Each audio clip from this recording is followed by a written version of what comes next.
Welcome to Brighten Your Corner Ministry. My name is Cindy Ann Lewis Walcott, and we are continuing with life lessons from the Holy Bible. I must apologize again because the last lesson, the lesson on cause and effect, I mentioned that it was the last lesson of the book of Genesis, chapter 9. It is not. And a friend called me to ask me how could I miss this one. And I don't know what it is. It seems like when we come towards the end of a chapter, I get so excited. I often miss sometimes what's the biggest and one of the most important lessons there. The lesson today is about reward. It's a big lesson. It's really exciting. Noah woke up from his sleep. He punished his son that did wrong in it by him, and the two sons that did well by him, which we all agreed they did the right thing. He's going to reward them. He rewards them. Now, I don't believe the sons. Sorry, I should tell you where this lesson is. This lesson is in Genesis chapter 9, verses 26 and 27. It has to do with Noah rewarding his two sons. And they didn't do what they did for reward. And I wanted to highlight this, and I'm thankful to my friend who mentioned that I've missed it. Because in doing something that is your duty to do, in doing what's right, you don't look for reward. But as a rule of nature, and I think that's what one of the lessons God is showing us here, good things will happen. But often we do good expecting good back right away.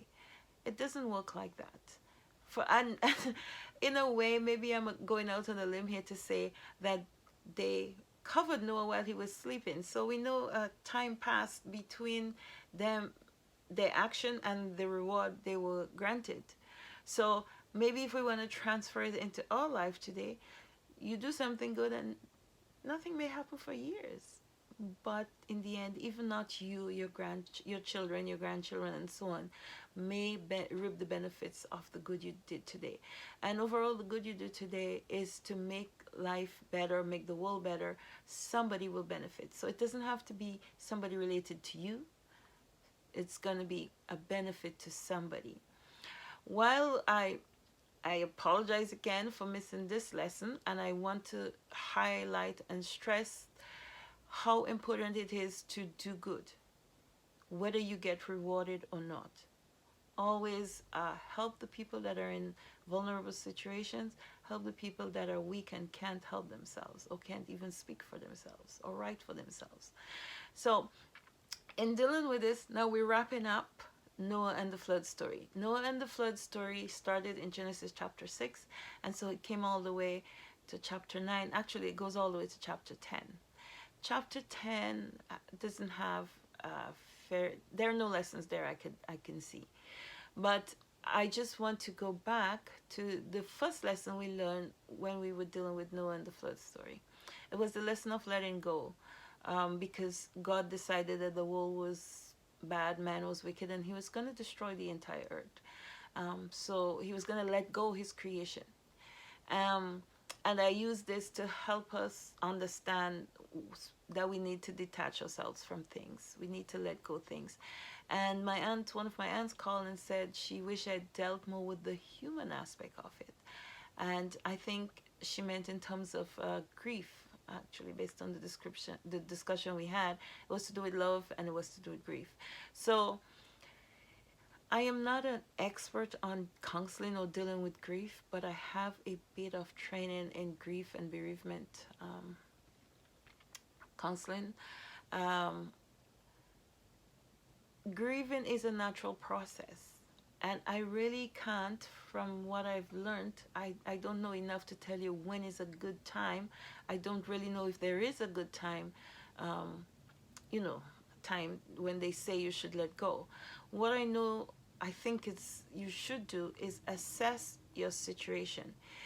If you're grieving to the point where it paralyzes you, you're in a state of misery continually, and you can't move, you have no energy, you're depressed, and you're in that toxic state, a state of utter misery, it's probably time to let go, time to find ways of letting go. And one of the ways I think that will help you in letting go and accepting and letting go is to start thinking about the spirit of the person's essence, their memories, their laughter, their their core values. You can take these things and perpetrate them in your life, so you are, the person is with you as you move along. So even if the physical space is still empty, your heart still has a void in it, slowly the memory of the person, the spirit of the person's values would start filling in that void.